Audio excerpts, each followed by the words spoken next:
33 minutes after the hour on Michigan's Morning Show, it's Michael Patrick Shields with you in Chicago's United Center. What a moment this must have been. The Queen of Soul, Aretha Franklin, surprised Oprah apparently yesterday and sang Amazing Grace in front of 13,000 fans.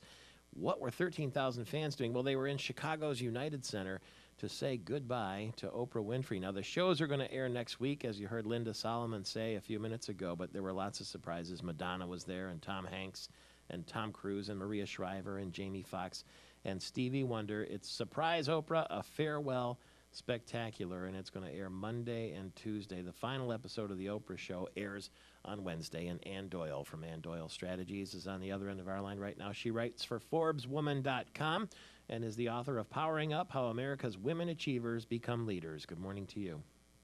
Good morning from Midtown Manhattan, Michael Patrick. What a fancy place to be. You could go to Rikers Island and visit that former head of the IMF Bank. He's resigned his position now. Are you there? Yeah, I'm here. Okay. Yeah, not exactly a man who's on the top of my list as somebody I'd like to visit. No, but let's just say, will you be sorry to see Oprah go? She was good for women, was she not? Oprah has been fabulous for women, and she's not going. I mean, she's got this incredible Oprah network now. So we'll hopefully see more of her. But I really am sorry to see that show go. That there's nothing like it, and it's been an incredible part of our culture, and she's done a lot of good. What did you make of Governor Granholm sending a tweet out that says maybe we need more male governors? Men, keep your pants zipped up. Well, I have to say, at first I just thought it was funny. Yeah. And the fact that she's no longer governor and can say whatever she wants, I think that's interesting because we've had 8 years or even more than that, of her having to kind of carefully craft her words as a politician. So, hey, why not? Everybody's talking about it, and so it's her 2 cents. How come you can look at examples like Eliot Spitzer there in New York, for instance, and the governor of South Carolina, and you can look at John Edwards and Bill Clinton and Arnold Schwarzenegger and Tiger Woods, and you don't hear stories about this when it comes to women in power? Why not? Well, oh my gosh, we could have a long discussion about that. I mean, I think a couple of reasons. I mean, number one, that's just a major difference between men and women, right? In terms of, I believe women by nature tend to be more monogamous, and you can go back to Darwin explaining why. We also, don't have that many women in the kind of power, and power certainly that kind of power.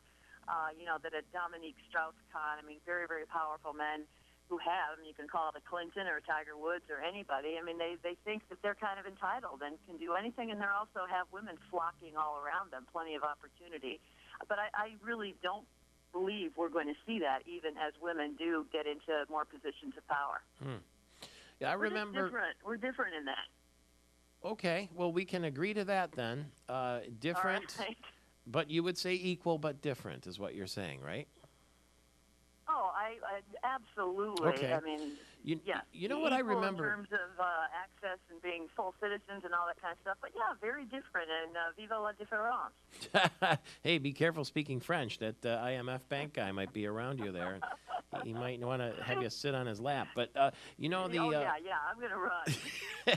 run. You know what I remember? Tom Monahan, who owned the Tigers, owned Domino's Pizza, and I remember that he was going to give an interview. And it was a female reporter. She was coming to write a story on his religion.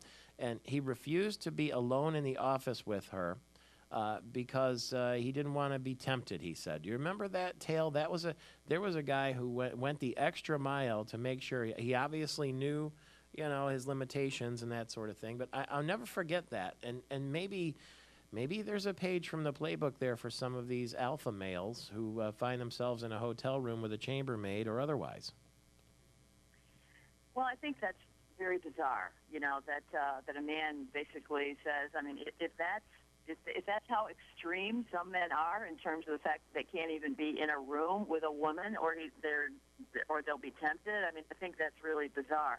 But it also is an example of the kind of things that we see in culture where, you had that ultra-conservative Jewish Hasidic newspaper that photoshopped Hillary out of that iconic photo from the Situation Room because, they didn't think that pictures of women should be published. It's why women cover up, their entire bodies, in some countries in the world so that men won't be tempted. I think that certain men should be sort of, they should be the ones who are controlled rather than the women having to be controlled in case they were, any man walking down the street is going to be tempted. So that stuff's just bizarre to me. Yeah, what was the situation with that picture? We've all seen it by now. President Obama and his inner staff there watching the raid against Osama bin Laden, and Hillary Clinton had her hand to her face as if she was watching something in a state of shock, but that's not exactly what she was doing? Well, I believe it is what she was doing. The sad thing to me is that we're at a place right here where even Hillary Clinton felt she had to explain that gesture away by saying she had allergies and was trying not to cough. Well, that's just baloney. And to me, that picture captures the very different ways that men and women show emotion. And men in our culture have been really taught to control their emotions. It's not that men don't have them. I mean, they keep them inside in there. And whereas women in our culture are encouraged to have our emotions closer to the surface that way. And I believe that the expression on Hillary's face and the hand to her mouth in that way captured the feelings of every leader in that room.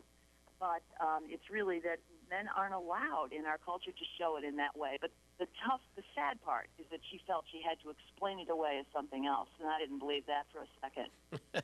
One of the things that you talk about is just a little thing, but in your column for ForbesWoman.com and your blog, when a waiter or something will say, "Okay, guys, we'll get your order coming up here," and there are women at the table too, it's become a catch-all phrase. Guys with young people, and it always rubs me the wrong way too. It seems obvious that it's not all guys sitting at the table.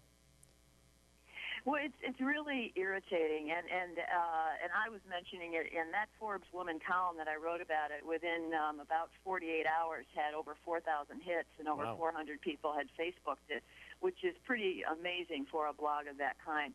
And that shows, really it's resonated with a lot of people, and it's very casual language, and it's very irritating to a lot of women, and I think that a lot of men don't understand, how that feels to be sort of moving through a world that is so male-gendered, and guys is not an inclusive word. It's not a gender-neutral word, and I remember decades ago when we used to say that the pronoun he was inclusive, and that we didn't need to say he, she, but we've matured, and we all, he, she just slips very easily off our tongue, and it's very inclusive. I mean, the word, how would you feel if we said, well, she actually includes he, so let's just use she all the time, Michael Patrick? Well, you have fun in New York City, and we'll hear about what you were up to there when you got back. That's Ann Doyle. You can find her at Ann Doyle Strategies, and she was one of the first ever female sports journalists, and then made her way up the auto industry, and the book Powering Up, How America's Women Achievers Become Leaders